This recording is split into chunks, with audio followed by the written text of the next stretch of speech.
Okay. Okay. Now, is this some sort of alternative reality, perhaps? What is that haircut? Oh, hey! You've swallowed a planet! You're huge! Are you pregnant?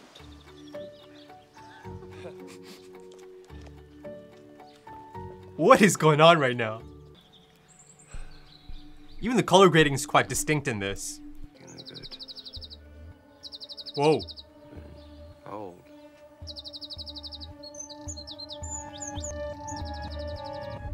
Days. What? Aha! No. Yes. Oh, thank God I had a terrible nightmare about you two. She was holding her belly, so maybe she had the same nightmare? And Rory? Never, really. Yeah. Getting on a bit, you see. So you had the same dream then? Exactly the same dream? Doctor, if Birds? we're back to reality, how come I can still hear birds? Yeah, the same birds, the same ones we heard in the dream. Wow. Sorry, not it off. Stupid. God, I must be overdoing it. Wow. I was dreaming we were back on the TARDIS. You just had the same dream, didn't you? Back in the TARDIS. Weren't we just This is saying the exciting. same thing? But we thought that this was the dream, didn't I we? think so. Why do dreams have to fade so quickly? Doctor, what is going on? A butterfly or a It's person? some time lordy thing because you've shown up again. Look around you, examine everything. Look for all the details that don't ring true. Kind of like lucid dreaming. Ooh. Ooh. It's dead. Hello, Doctor. Hi. Oh. You're a doctor. Yeah?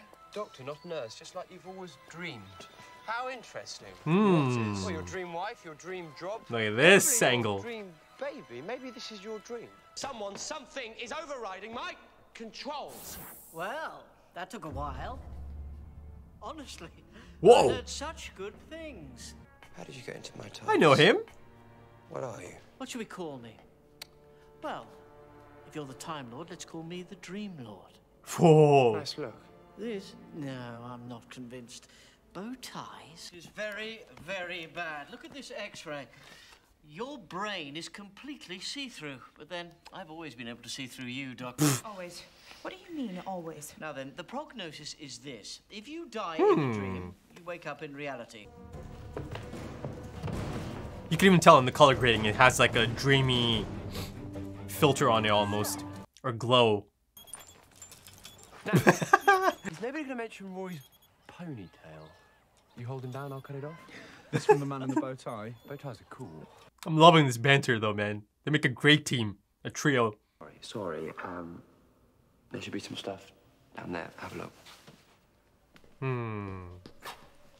Ooh. Ooh. We have to grow up eventually. Says who? Ha. Don't spend too long there, or you'll, catch your death here. Yeah. Wow, I'm kind of really speechless right now. Just really dialed in. You're in there. Loves a redhead, our naughty doctor. Who told you about Elizabeth I? Well, she thought she was the first. Drop it. Drop all of it. I know who you are. Of course you don't. Of course I do. No idea how you can be here, but there's only one person in the universe who hates me as much as you do. I'll deal with this one, Chubbs. Now. Chumps. Whack her!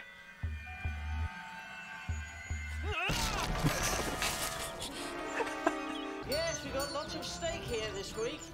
Lots of steak.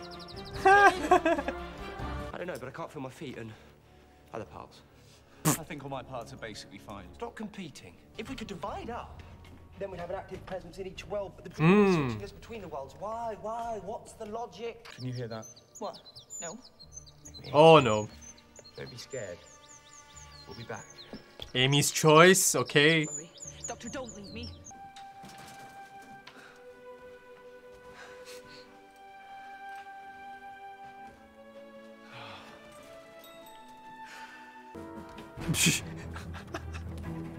Hey, leave that alone. Whoa, whoa.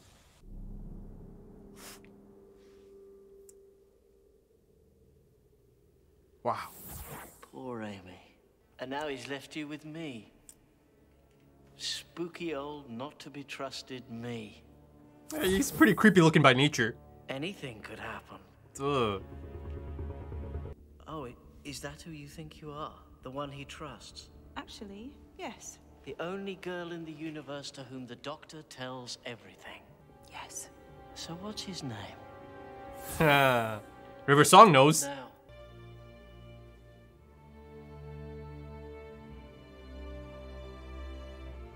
Wow, look at this. I need to find my friends. Friends? Is that the right word for the people you acquire? Friends are people you stay in touch with. Your friends never see you again once they've grown up. The old man prefers the company of the young, does he not? Man's taking a lot of digs. Cup the ponytail.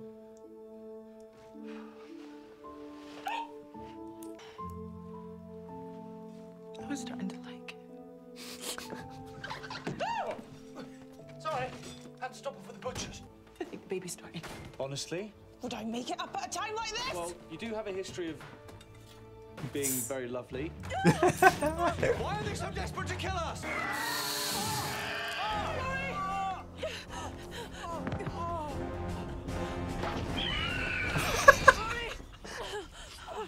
Old lady getting launched from the top.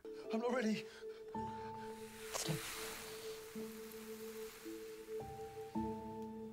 Look after our baby.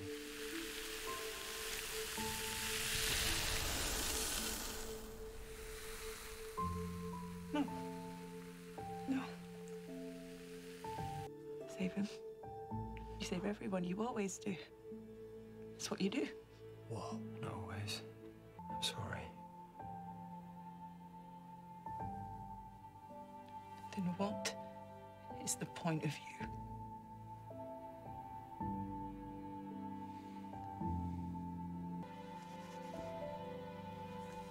Oh, wow.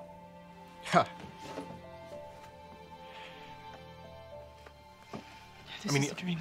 I feel like it's too early for Rory to die, but If we die here, we wake up, yeah? it still hit me. This is a dream. How do you know? Because if this is real life, I don't want it. I don't want it.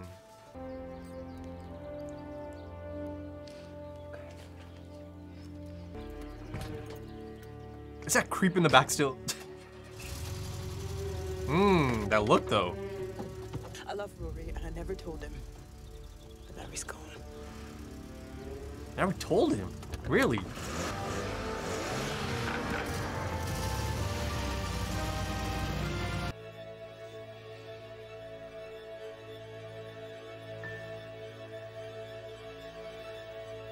I hope you've enjoyed your little fictions. It all came out of your imagination, so I'll leave you to ponder on that. Ponder. I have been defeated. I'm gonna blow up the TARDIS. What? Notice how helpful the Dream Lord was. Okay, there was misinformation, red herrings, malice, and I could have done without the limerick. The Dream Lord has no power over the real world. He's offering us a choice between two dreams. How do you know that? Because I know who he is. Any questions? So that was the Dream Lord, then? Those little specks? No. Sorry, wasn't it obvious? The Dream Lord was me. Psychic pollen, it's a mind parasite. It feeds on everything dark in you. Gives it a voice, turns it Same against you. outfit. But why didn't it feed on us too? The darkness in you, pair, would have starved to death in an instant. I choose my friends with great care. Otherwise, I'm stuck with my own company, and you know how that works out. But those things he said about you. You don't think any of that's true? Okay. But how do you know it was a dream? Before you crashed the van? How do you know you wouldn't just die? Go I on. didn't.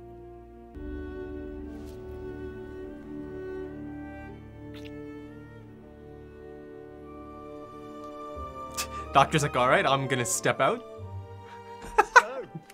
Look at him. I'm happy anyway. As long as it's... It's up to Amy this time. Amy's choice.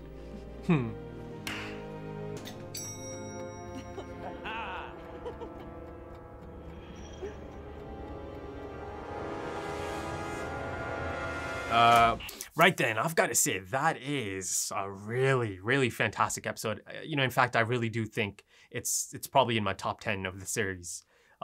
Again, I'm not sure if it's that highly regarded by the rest of you, but I can only speak for myself here, and to me, that was a phenomenal episode. It really was. Yes, it had some moments that didn't quite land or didn't quite have the effect that was meant to be set up, right?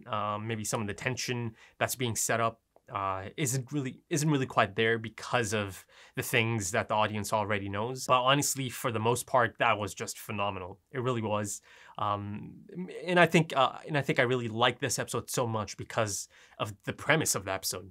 You know, it was so up my alley, and it's subject matter that I'm really, really, you know, excited about, always excited about anytime it comes up, be it film, television, books, games, you know, this idea of the dream world, right? And not knowing that you're actually in it, right? So again, I mentioned stuff like lucid dreaming.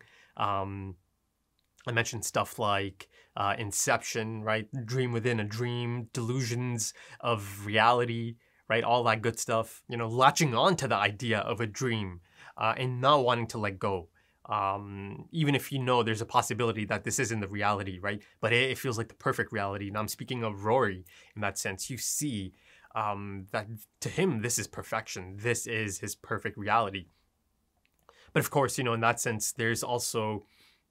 you know, it's a character study, essentially. There's a strong character focus in this, an introspective character study in that sense. And I really like that. I really, really enjoyed that. You see that a lot of their flaws are certainly on display here. All three of them, right? You know, going back to Rory, I feel like he was so attached to this perfect reality, this perfect dream, perfect life that this dream presented, that he was almost kind of, you know, not ready to give that up. He really, really latched onto that. And it almost kind of felt like he was in limbo until both the doctor and Amy died, right?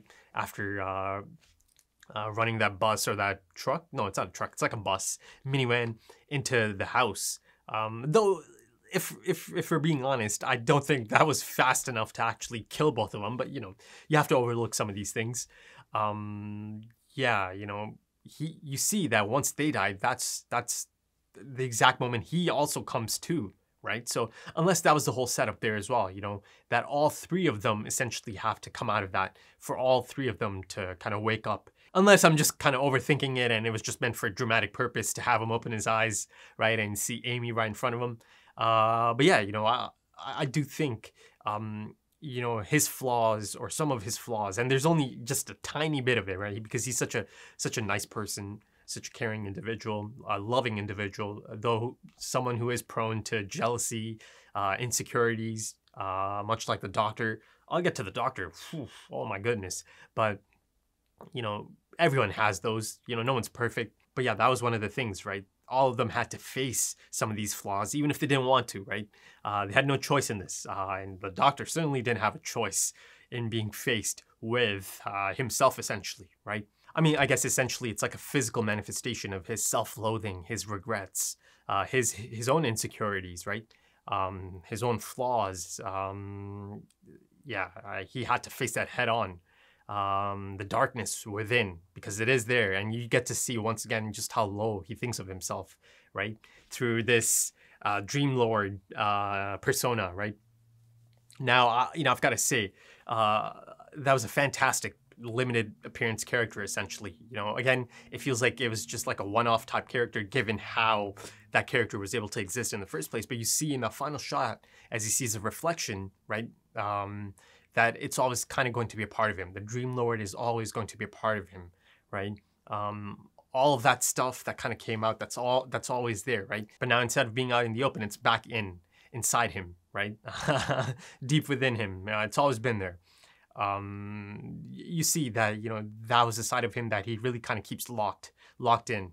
Not too many people get to see all of that stuff about him or get to, you know, understand all of that about him. And I think the casting for the Dream Lord was just spot on. It really was spot on. You know, I've seen that that actor in so many things, but you know, it's a bit of a shame that I don't actually know his name even now. But you know, I'll certainly look it up on IMDb. But yeah, I've seen him in plenty of things. He's fantastic.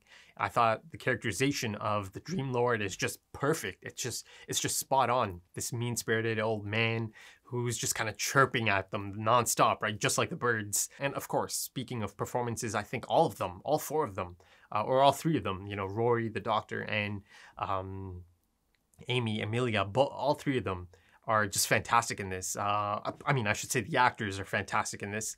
You know, Karen Gillan, Matt Smith. I don't know the actor's name, but yeah, Rory, the actor playing Rory, I thought this gave him the most, you know, time to actually play out his character, right? Really dig into his character. Different facets of his personality, essentially. So yeah, I'm really enjoying the inclusion of Rory, and you see by the end of it, it's kind of almost made official that he's like a long-term companion, essentially, right? This is like a unique situation. You've got a couple, and it is a couple, you know, that's one of the things that's kind of wrapped up by the end of this. You know, that notion of a love triangle, that was one of the things that didn't quite land for me, because it's not really believable, right? Given the fact that the doctor just doesn't reciprocate any of Amy's feelings, though there's clear setup in this episode that it is meant to be kind of like a love triangle here, right? You know, do you choose Rory? Do you choose the doctor? And, you know, even the Dream Lord persona is kind of, you know, going through the pros and cons for each, or he's kind of only going through the cons of Rory and the pros of the doctor, right? So yeah, in that sense, you know, that tension isn't really there. Her choice in that sense, or the tension that they're trying to create from that choice isn't there.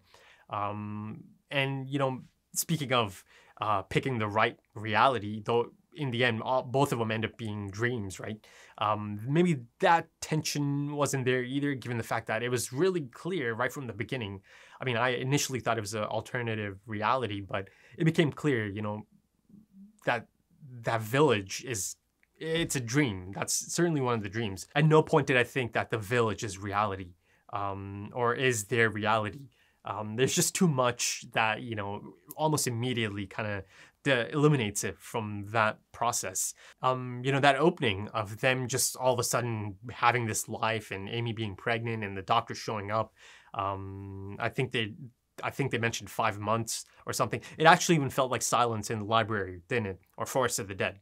You know, anytime they got transferred to the cloud, essentially, you know, or at least Donna's character, right? She had a similar experience. She wasn't able to tell, she wasn't able to differentiate that, you know, is this reality? Is this a dream? I mean, it ended up being just this, you know, hard drive, essentially, the cloud, but same type of thing going on there, right? Same type of thing going on here.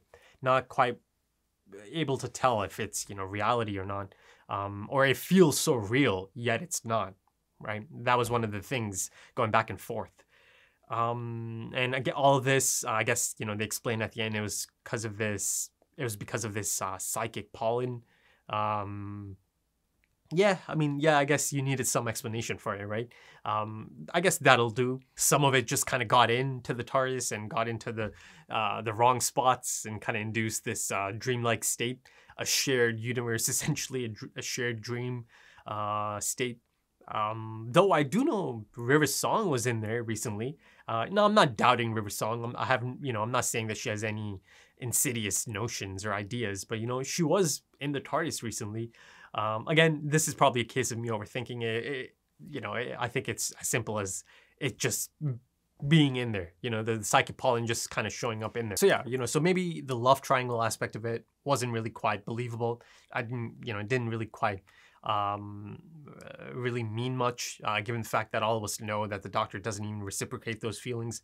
You know, for him, it's more so to having a companion, right? He wants or needs a companion, and you see that he certainly has a bit of an attachment to Amy at this point. Maybe there's a bit of a commentary here on, you know, him being almost kind of possessive over someone else's fiance, but not for the reasons that this episode was maybe trying to get into, you know, the whole love triangle aspect of it. That scene, essentially Rory's death, inside the dream, that hit me so hard. Even though I already knew this is a dream. It simply has to be, right? Given all the really clear indications of it being a dream, it still hit me really hard, right? Again, I bought that. I really bought that. Didn't feel cheap. And, again, Karen Gillan is just top notch in that, right? She's in like a state of shock and she's so sure, okay, the Raggedy Doctor, my Raggedy Doctor is right there. He's always there to save the day. He'll do something. Again, there's a bit of a powerful moment there, right? Powerful line of dialogue there, then what's the point of you? And again, you have to look at the Doctor in that moment as well, his reaction to all of it. It's not common. It's really not common to see the Doctor like that. And there's that moment he almost wants to kind of, he goes in for like a, kind of like a back rub or wants to kind of, pat her on the back, but he kind of doesn't. He kind of backs off. It's a really subtle moment, but, you see at that moment in time, Amy realized just how much Rory means to her, right? Yeah, I brought up that notion of her taking Rory for granted or, realizing at some point that, maybe she is taking her fiancé for granted. I mean, that happened almost immediately in the next episode, in this episode, right? It took his death for her to realize just how much Rory means to her. It's so clear by the end of this that there's no, love triangle thing going on. There's this couple and then there's the Doctor, right? You see that for her, the Doctor is like this surface level idea, this notion, a fairy tale essentially, as the show itself is set up. But Rory is the love of her life, right? Big difference there. So, in that sense, you also get the first indication that yes, once the time comes, Amy is going to be able to move on from the TARDIS and the Doctor, right? And that there is life beyond the Doctor, that the Doctor isn't the most important person in her life. For some of the past companions, or actually, as I'm thinking of it, really only Rose. For Rose, yeah, the Doctor was the most important person in the world, essentially. There's that moment as Jackie tells her, so what, you're going to spend the rest of your life just traveling with the Doctor, right? Losing your identity, just being this person out of time. But how about that, right? I'm shedding tears over Rory, or Rory's death, a fake death, essentially. In a dream, but it was just so powerful. It was just so affecting that, yeah, it really drove me to tears. Look after our baby. Wow. And there's that really lovely moment as he's in the nursery room, right? He drags Amy up there as she's kind of knocked out, and she's in the other dream. He kind of goes over to the cot or the crib, and yeah, it's a sweet moment. Rory is just so likable. I really can't see how anyone would have any problems with the character of Rory, right? Maybe you don't find him as cool, but like I can't see how anyone could think he's annoying or not likable. Like he's just, there's not enough there to like hate him in any situation, to be honest. He's believable, he's realistic. And in that sense, I've got to say the dialogue in this episode is just top notch as well. A lot of great, banter and bickering, be it Rory and Amy, be it all three of them, right? Be it Rory and the Doctor. Again, a lot of great chemistry between the three of them. And I love it. I love it as this new TARDIS team. There's great potential there. There's great potential there. And I'm hoping this is kind of like a long-term thing, like rest of the season and potentially into the next season as well. That'd be great. I would love that. I certainly hope Amy and Rory don't move on by the end of this season. I actually don't know how long Karen Gillan stays on for. And I didn't even know about Rory being a character until I watched the 11th hour. But yeah, I like him so much. I adore Rory. And I just mentioned the dialogue, a lot of comedic moments as well, a lot of great comedic moments. And I know it might sound a bit strange, but I'm sure many of you can relate. There's something, I feel kind of strange saying this again, but there is something hilarious or there is something amusing or comedic about, oh God, I'm about to say it. There was something a bit amusing about, watching them kind of attack some of these older individuals, some of these old people. I mean, I couldn't hide it. Once the Doctor kind of shoves that one lady out and she kind of just goes tumbling off the rooftop, and surprisingly, they actually showed it. To me, it kind of felt like a funny moment. It's one of those things that's kind of in a bubble, right? In like a comedic moment or maybe in a show, It's funny, but of course, in real life, no chance, right? No chance, of course not. But in that moment, there was something funny about it. Unless, of course, none of you found that funny one bit, then, you know, maybe you're gonna think I'm a bit strange, but let's move on. Let's move on from that topic. And, you know, for Amy, she kind of had to face those commitment issues once again. Again, that was kind of clear all the way back in episode 1, right? I mentioned in 11th hour in my discussion that, yeah, she does seem to have commitment issues, rightfully so, right? That also kind of came into play because of her abandonment issues as well, right? Again, set up in episode 1. So yeah, she had to face those things head on as well. But she did. And, you know, by the end of it, I was happy. I was happy how the things kind of played out and how they wrapped up for Amy and Rory. It's a sweet moment. It's really a lovely ending, isn't it? You know, once she does realize just how much Rory means to her, so much so that, you know, even the notion of still having the doctor means nothing if Rory isn't around anymore, right? It hit her. It really hit her at that point. So I really like that. But yeah, you see that she had no doubt in her mind that, you know, it's pointless. If Rory isn't alive or in her life anymore, all of this is pointless, even if the doctor's there, right? It doesn't matter.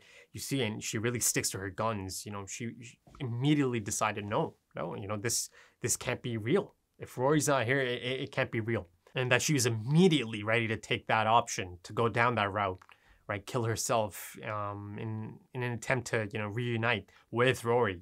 So yeah, wow. Big moment. But I do feel like there's a slight bit of missed opportunity there, given the fact that, you know, she is pregnant and Rory on his deathbed said, you know, look after our baby or child, or baby, I think he said. There was no mention at all of the baby before she kind of takes this final step, essentially, right?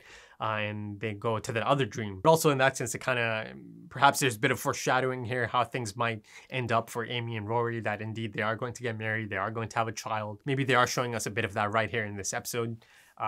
Things that you should expect or could expect. Though I don't want to set myself up for, you know, a heartbreak or anything. It's possible that none of this could end up happening down the line in reality. But I think, you know, I feel like that imagery is there kind of, you know, giving us a bit of a hint. But, you know, in that sense, the imagery and the photography, again, top notch, one of the best parts of this episode as well. That was one of the reasons that the dream, the village felt like a dream almost from the beginning, given the color grading, and it has that glow, right? Really, it's one of those things that's utilized in dream states a lot, the glow effect, right? In post. But how about the TARDIS set? I thought it was really quite authentic, you know, it freezing over the span of the episode. And of course, like I mentioned, you know, there's clearly set up here that the interior is going to be utilized throughout the season, and it's been done to great effect so far. I really love those moments. I really did love those moments inside the TARDIS, just them talking. And I believe I mentioned this just in the last episode. So yeah, you know, a lot of these things that I am expecting because of the great setup are playing out. And just like I expected, indeed, you know, having those long stretches of the episode inside the TARDIS of the characters just talking things out, yeah, that was really, really enjoyable, for me at least. So I hope there's more of that. But, you know, I love the resolution of this for Rory and Amy as well, given the fact that, you know, both are on the same page now, right? Rory is more than happy to continue on this journey, and I love that he's on for the journey. But, you know, there was this kind of notion set up earlier, right? That, oh, she has one foot in the TARDIS, one foot in that village, right? Caught in two worlds, essentially. But by the end of it, it's clear, okay, she doesn't need to be caught up in that. None of them need to be caught up in that. That they don't need to make a choice right this instant, given the nature of the TARDIS, right? It being a time machine, you know, they can continue on this path for a bit and then, you know, kind of return to reality, right? There's that, you know, there's that moment, as he mentioned, they have to grow up at some point, you know, that this whole, you know, fairy tale Peter Pan situation that's going on, you know, she's going to have to grow out of it at some point. You see that by the end of it, they're both on the same page, that yeah, at some point they are going to be able to move on, right? But not yet. There's a lot of fun stuff ahead before that. But you see, after, you know, initially being a bit kind of stumped by all of this and this individual that's shown up in the TARDIS, yeah, you know, by mid-episode, he realizes, okay, this is me. There's no one in this universe that hates me as much as you, right? So, you know, by like mid-episode, he certainly realizes that this is himself, you know, a personification of all of that, you know, self-hatred, self-loathing, the darkness. That was the whole point of this, right?